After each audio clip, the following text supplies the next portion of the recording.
Hey, everybody, and welcome back. You're listening to the Forward Podcast. This is Kari Shepherd, and I'm with my adorable co-host. Your turn. Are you talking about me? Of course. All right. Woo. For the win. And I'm Thomas. Thomas Shepherd. And Welcome. yes, good to have everybody back Thanks for listening. Yes, tonight. It's going to be a great subject, I really believe. Yes. This evening, we're going to dive into a subject I think it's going to be great, even Kari, for you and I kind of to tune in here. And this is something we are continually working on, that is for sure. Yeah. We're going to be talking about self-control, self-discipline, and then that kind of how that goes hand in hand with excess in your life and in your decisions and your daily routines. And it's definitely something we've been working on the last couple of years. Forever. But it's so important, and it's become a big part of my life, and I love it. I've really enjoyed this journey. It's hard and it's difficult, but it's so rewarding. So I'm kind of excited to talk a little bit about our personal experiences with this too. Yeah, and I think personal experiences really do come into play here because a lot of us grew up in a home where this was just automatically taught.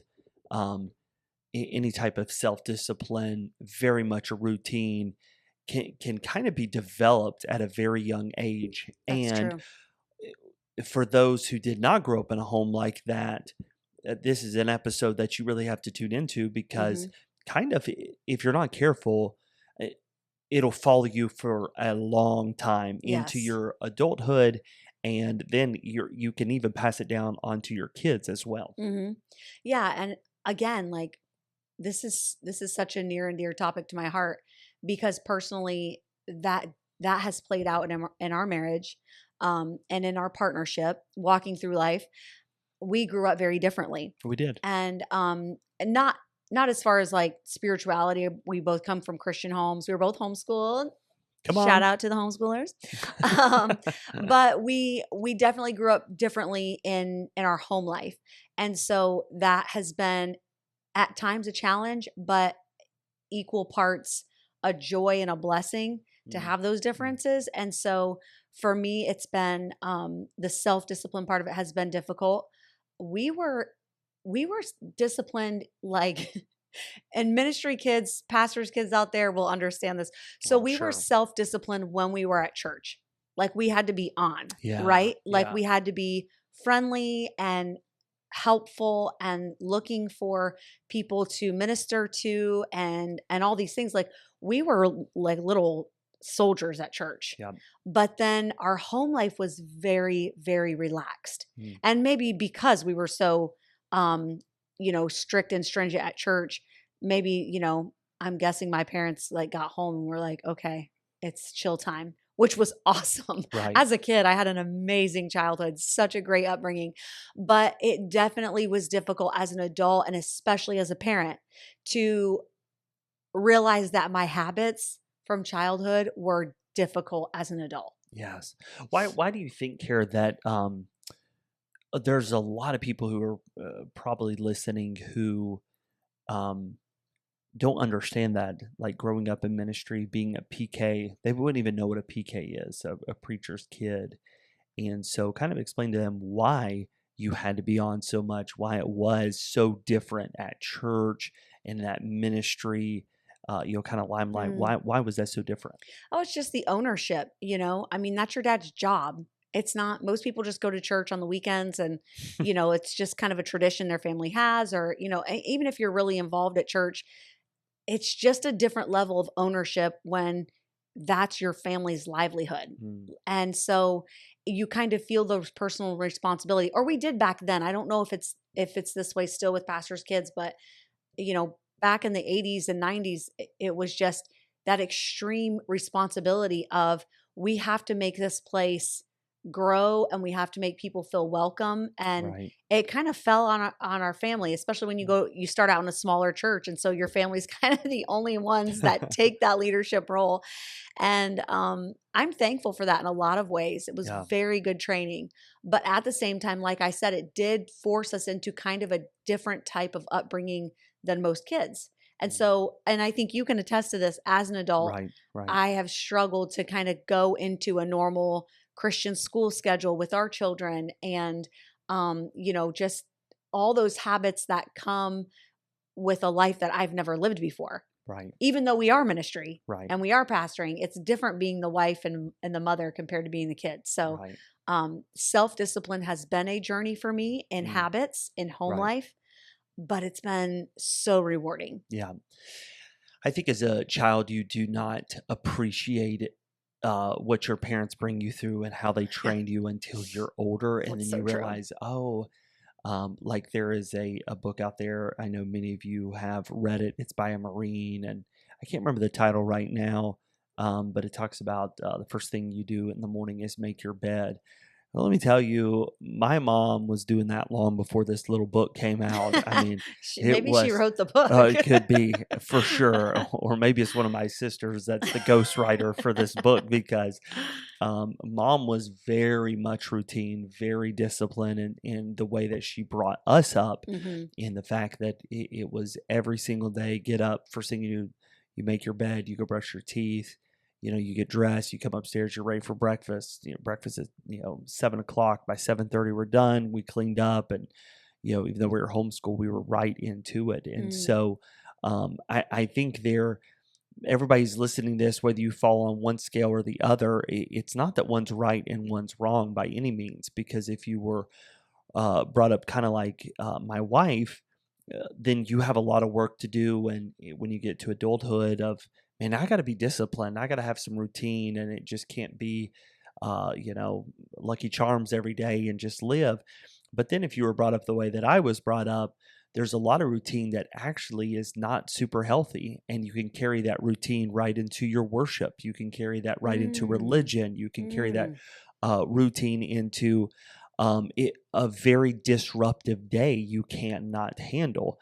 And Kari will tell me that. It's something...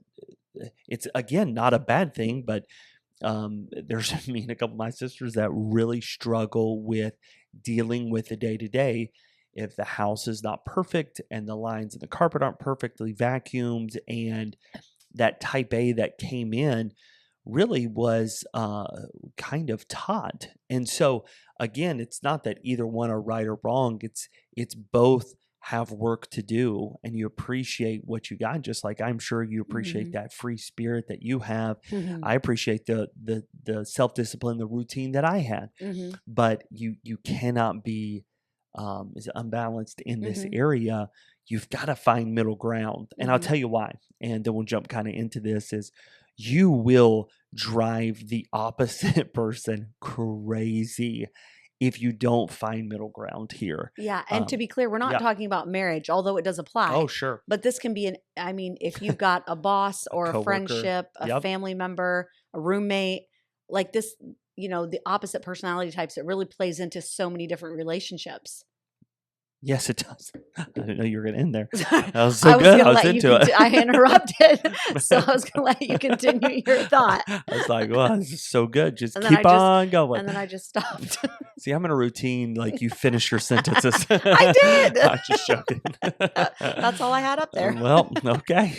And we're done. I just now jump back in here, and no, you probably don't remember what you were saying. No, I do. I was just into your thought. It was great. Okay. You really will. You have to find that common ground, because if you do not, you're really going to live a life that is kind of lopsided. And again, like we spoke on 1 or 2 episodes ago, every one of us should be determined to grow. Please do not approach this subject like, oh my word, I'm Team Kari, I'm Team Thomas, because we're the best. Nobody is. You have to be determined to, I want to grow. I want to grow in this area. And so as we approach it and give several tips tonight, I hope that will be, always say tonight, you're probably listening to this early in the morning. Most of our viewership, I pulled it the other day, is right around 11 o'clock a.m., which is pretty crazy. But maybe it's just right at lunch or something. So anyways, when you're listening to this during the day or at night, have the mindset right now, okay, what tip can I take away that I can work on for myself coming into this next week? So, Kari, why don't you start us out?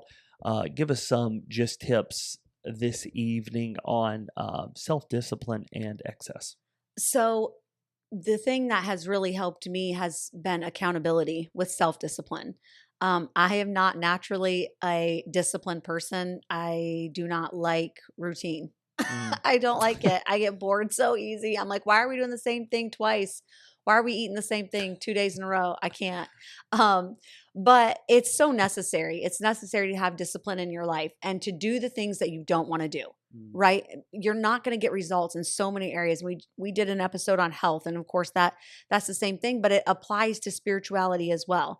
You cannot walk through your life not having any sort of spiritual discipline. You need to be reading your Bible. You need to be having times of meditation and prayer. You need to be having times of fasting where you deny your physical body food so that your mental strength can return and that you can focus on things that are important internally. And so it's very important to have that self-discipline, and it's really difficult to do it without accountability. Yes. Ooh, that's good. I'm blessed that my husband is the opposite personality type, and maybe you've married someone that's like you, and so you kind of have to seek that out in a friendship or a familial relationship. But I am very thankful that you've really been my accountability partner for discipline in a lot of ways. But I do have friendships out there. I'm always like drawn to girlfriends that are my opposite. Like Always. I could sit here and name 3 right off the top of my head. And I have friends that are more like me too. But my personality just tends towards people that I know are going to balance me out as a human being. And that's a wonderful thing. And so I even have like a little text group on my phone, my workout partners, and so every day it's that accountability of, did you get a walk in? Did you do a workout? Did you walk on the treadmill? Something. And that if you're trying to up your habits, I know it's easy to like get on the internet and scroll through reels that are relatable. It's so easy to do that. And I like to do that too because it makes me feel better about myself. Right. But what we really need to do is seek out live friendships that are able not to relate to everything we're doing wrong, but to encourage us in the areas we need to do right. Yeah. And so that's just such an important step as an adult. Like, be a grown up. And I had to come to this, after the kids were like infants and babies and we're starting into the school schedule, you have to come to this place where you're like, okay, I'm an adult now.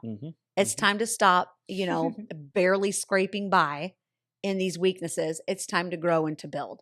And so I think that's the thing that's helped me the most, is the accountability. And I think, Kara, with accountability is, for some, you might be like me, and when you think of accountability, it really is almost embarrassing. And for some reason, in our circles, we set this up that you don't tell anybody. It's like brush it under the rug. Like, okay, I'm struggling with this weight problem, but I'm gonna handle it on my own. I got this.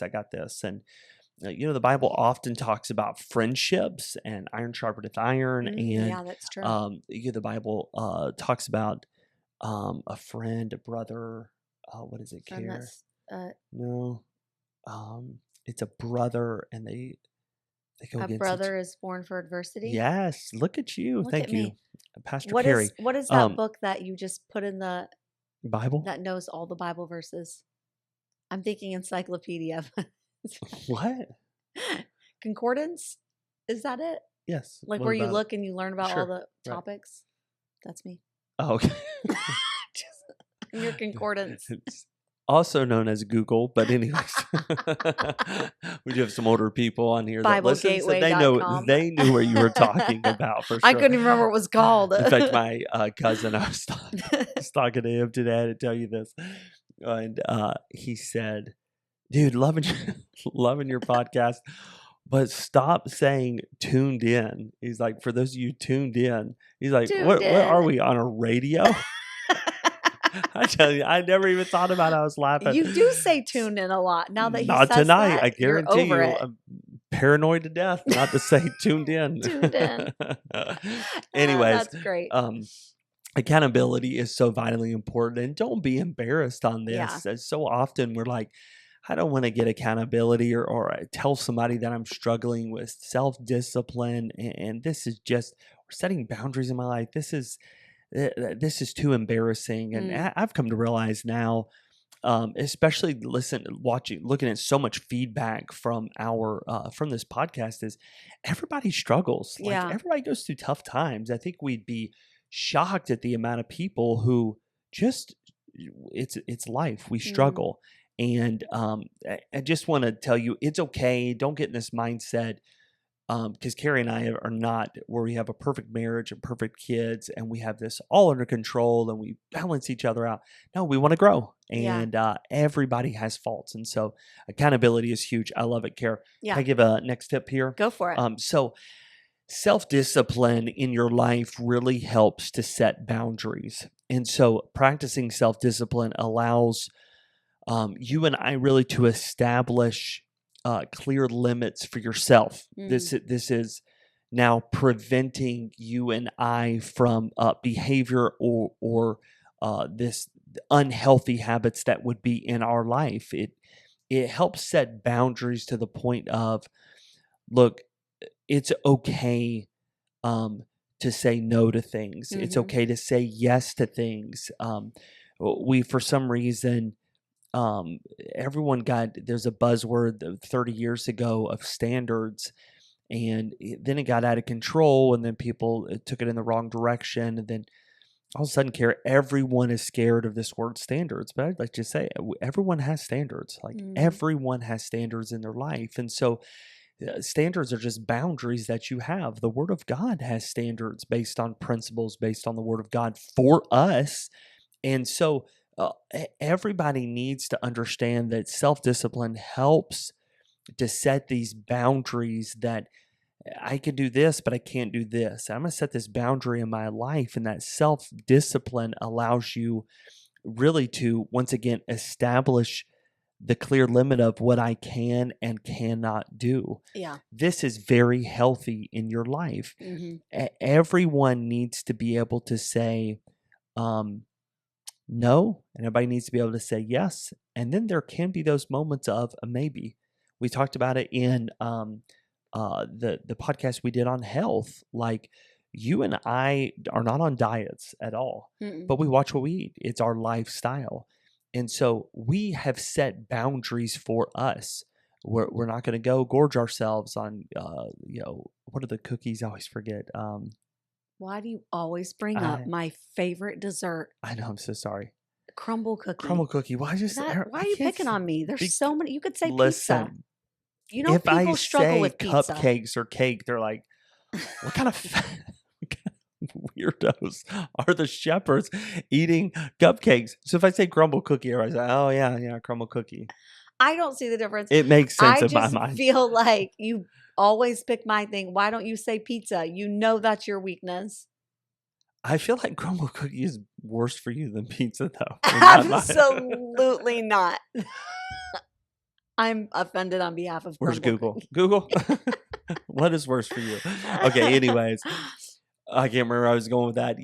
We can have crumble cookie. Why? Because we've set boundaries in our life to where we're not going to be so stringent, and we can still relax every once in a while, but we're also not going to live on crumble cookie or pizza. Yeah. We're going to be able to set boundaries, and practicing self-discipline in your life helps you to set up good spiritual boundaries, physical boundaries.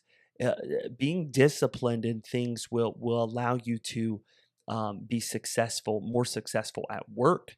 It's going to help you to be more successful in raising a family. Why? Because you're constantly working on yourself, and you're also finding that balance. And I think it's important to remember that it's just simple self-control.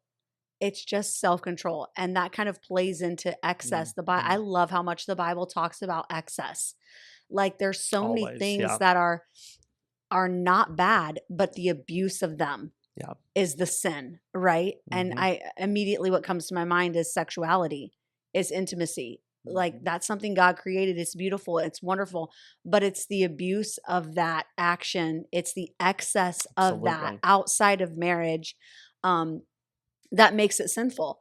And that's with so many things, gluttony. The Bible mentions gluttony. And we talk a lot. We relate a lot of this to health because that's kind of our personal journey right now. Right. But it applies if you think spiritually minded too.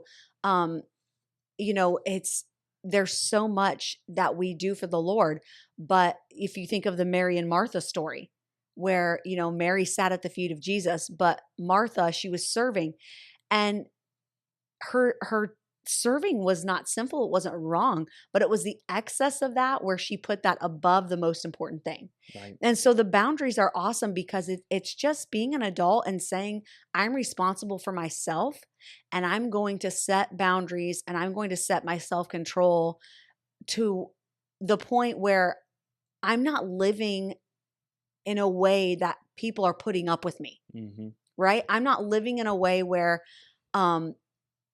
people are just, when they're around me, it's difficult and they just have to get through it. And, the excess of personality or words or even the lack thereof, like having self-control where you're polite in public. And we've discussed this a few times because we've lived in 3 different cultures. We've lived in West Virginia, California, and now the Midwest. And those are 3 very different cultures. And sometimes people can be excessive in the way that they're not friendly or they're not able to communicate well or they're excessive in their quietness and they're almost too unfriendly that way. And it's like, okay, well, maybe you need to set a boundary of I'll let myself have a few minutes of quiet in a public place, but then I'm going to greet someone and say hello and be friendly, right? So there's many different ways that this can apply. But the point is self-control in all things, is that boundaries that you set up as an adult, as a grown-up, are healthy and you're easy to live with, to the extent that you're not just barely scraping by in life, but you're ministering to others. And your life becomes like this ministry and this help instead of, I'm barely making it. And, I hate those sweatshirts. With words on it. I shouldn't say hate. That's excessive. I very strongly dislike the culture of word shirts where it's like, this mama needs coffee. Bad hair day. Like I so dislike that. She really does. Because it's just such a pathetic place to live. Like, I know. And I'm probably offending so many people that have those. If you wear them, fine. Like, I know they're cute and they're trendy, but I'm just like, I don't need to tell people that. I walk out in public, they can see I need coffee. Like, it's evident. It's fine.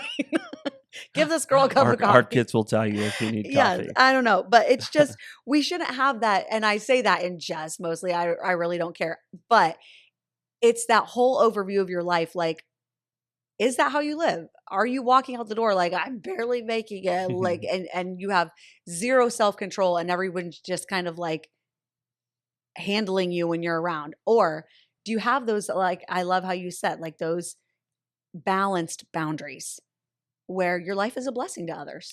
Yeah. I think you started out so clearly in stating that excess really can lead to negative consequences.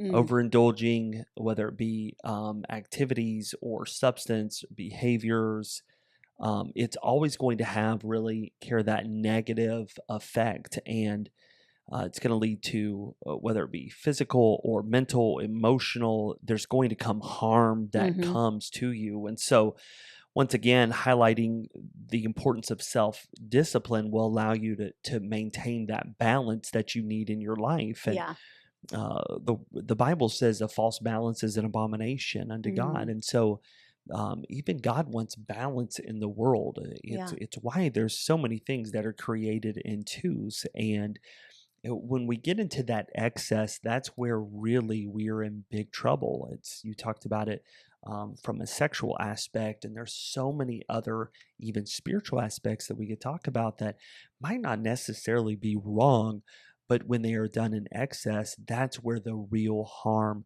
really begins to come in. Yeah. And so I also want to state that excess really can hinder personal growth in your body, once again, mentally, physically, that excess is going to hinder that. And so overindulging in comfort or pleasure can really stifle, I guess would be the word, self-improvement, progress, Right. where self-discipline is going to help keep you focused and moving in a good direction. It's why so often I believe part of the process of growing is reading.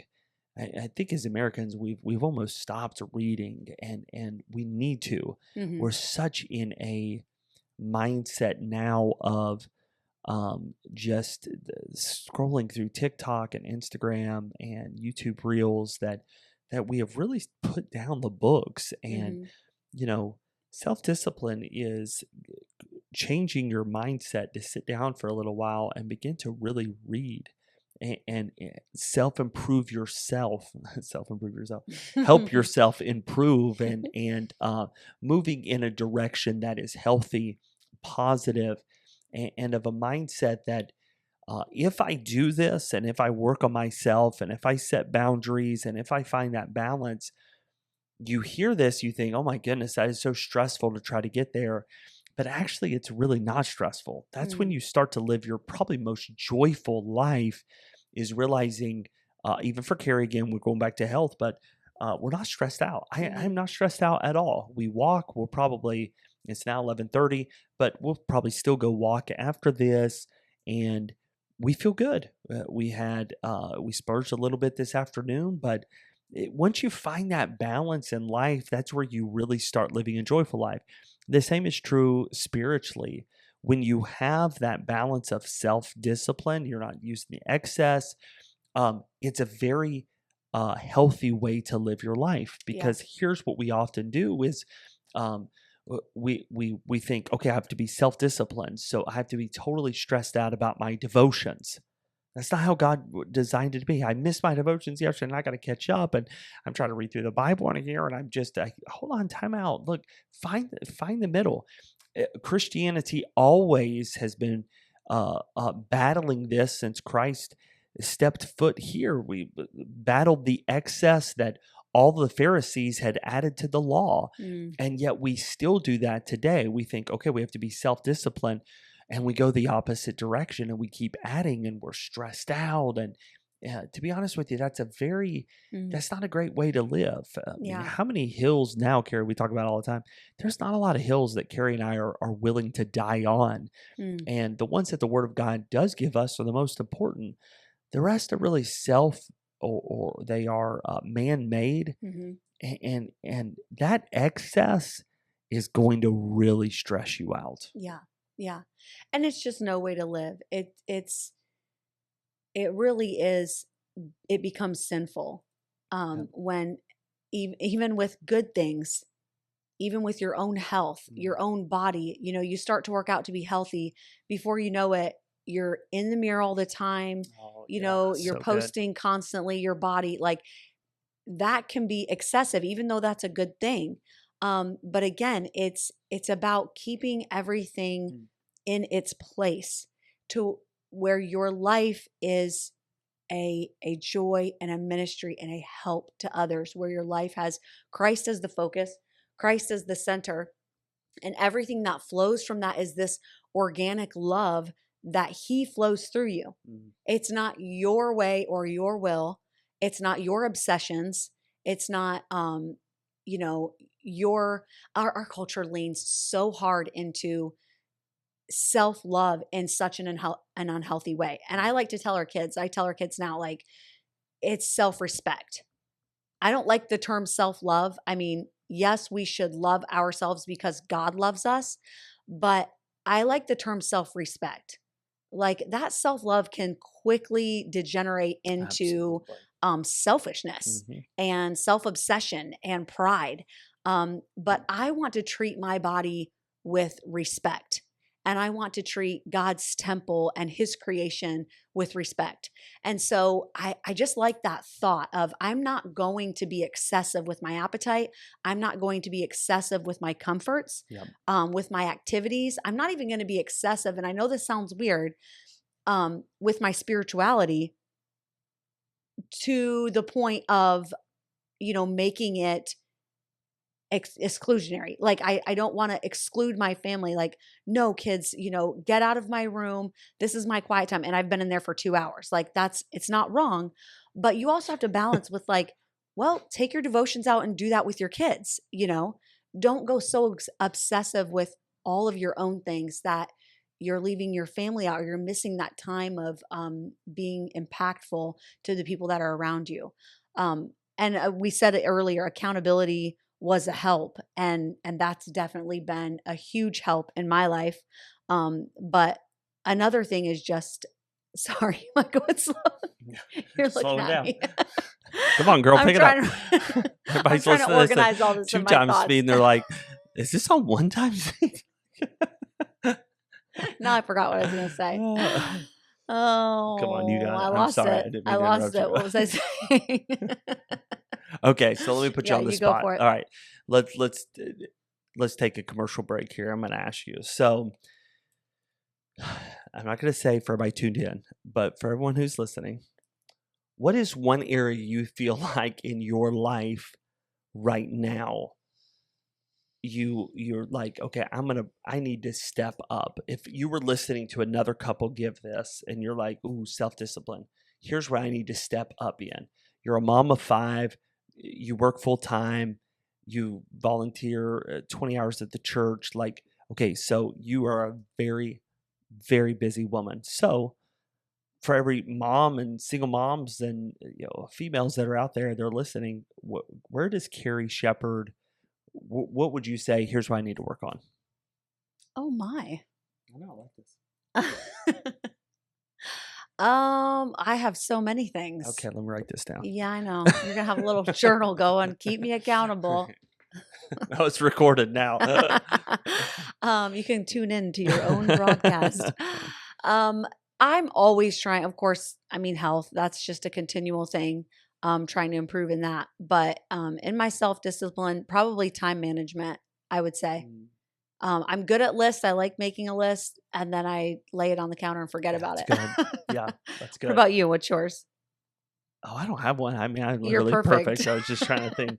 How can I help how you? How can you break your routines to be more flexible? Let's go there. Oh, mercy. How much time do we have? We're out. How much time do we have? That is funny. No, I love it. I would say, first of all, you do have health down. Like, you are an inspiration to me. You work out every single day. You've got an accountability group. Like, yeah, you've done so awesome there. So thank you. And what did you say? Oh, time management. Yeah, I think we're all there at times. Yeah. But I would say the opposite. For me, my alarm goes off. I jump up. I'm a very, very much a morning person. So are you, Kara, right? He makes his side of the bed. That's for another episode. Tell them what you do. If he's okay. If he's in a mood, he makes his side of the bed and not mine.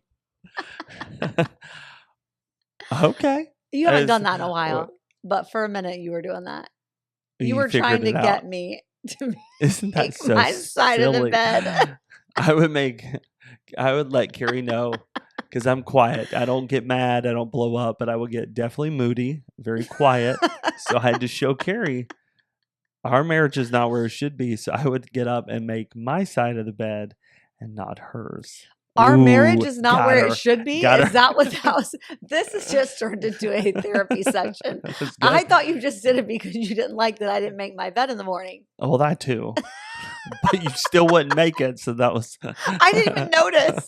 It took like 7 times. And I finally was like, wait, he only made one side of the bed. And you'd been doing it for like a week straight. I never even noticed. I get out of the bed and don't ever look at it again. So funny. That's how different we are. That's why God made us for each other. Oh, though. my word. Yeah. I did make the bed this morning, though. was so proud. I know. I don't even want to touch it. I'm like, look at this bed. It's made by Kari, who you make a bed better than I do anyways. But anyways. Oh, funny. How in the world we get off on that? We gotta end this episode. But I would say, for me, there are so many things that I have to break routine on and find that middle ground. I think one of the biggest ones that Kari and I, this was probably 2 years ago. We moved in, we built this house here in Indiana. So we'd lived in it probably about a year. And Kari, we sat down and had this like heart to heart. And she was like, we live in this house. Like, you have to stop. I'm like, what? And you're like, you are driving us nuts. And it was a great conversation. I think I was defensive at first, but I dropped those defenses and heard her out of everything can't be perfect, cabinets and countertops and so. And explain that a little more. I think maybe it's not entirely clear because he doesn't like scuffs on the walls. He doesn't like, if the kids walk in with their shoes on and there's some dust from their shoes, like he is very, very clean and likes everything to be not just clean, but like really clean. I know. And so that was why it wasn't like, right. That wasn't our norm. It was That's because good. the house is new and it was just a lot. It was a lot to like see damage happen to a brand new house. Right. Yeah. So that's why. And again, I'm still, I still battle in my mind with that, but it is not something that is worth making the other 6 people in this house miserable over. Right. And so just like you could be on one side where you don't, you struggle with getting up, you struggle with self-discipline, you struggle with excess, and you make everybody else miserable. You got to find that middle ground and you've got to work on yourself. The same is true if you're the opposite. And I realized in that moment, my mindset of being too routine really was making my relationship with my daughters very rough and my son miserable. And my wife we had a great heart to heart. And so it is not something I've conquered. It's something that I continually work on, whether it be at work. And I'm just one of those that I walk around our campus and I see this is not right. This is not done right. And we've got great people who work at our school and fantastic. And there's so many times though I want to jump in and with my personality, I want to fix it. And you can't do that. You make a lot of people upset. And so it's just a balanced approach of giving some things to the Lord, or working on it in your mind, getting some accountability. And we've had probably 2 or 3 more conversations since then of, Kara, remind me when I'm getting this way. And she does. That's such a beautiful example of something good and healthy becoming unhealthy. Because being clean and being tidy and having a nice home is a good thing. And honestly, like most women would kill. They would love to have a husband that vacuums or helps with, the kitchen cleanup or cares that the house is clean. Like, women don't understand that because most men don't care that much, but it's such a blessing. And we have found our routine and our sweet spot now. Yes. But you did have those struggles of something good and healthy becoming excessive to the point where it affected you in a negative way. It affected your family in a negative way. And it might seem foreign to you. Say, oh my word, you had to sit down with your husband and tell him, it's okay if the house is a little messy. And yeah, I mean, but that's our personalities. That's absolutely. Our life. And yours might be different. And that's okay.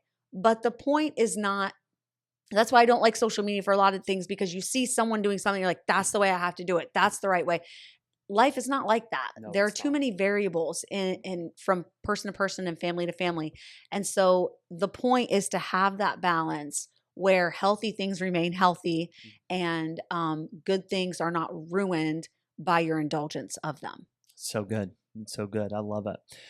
Well, hey, if you're wondering now, how do I bring up this conversation with a spouse or a teenager, a manager? You can go back several episodes. We talked about healthy communication. That will really, I think it'll be a blessing to you in a great way of how to approach these conversations. But we just want to leave you with this: keep growing and keep pressing forward. Absolutely. Thanks for listening.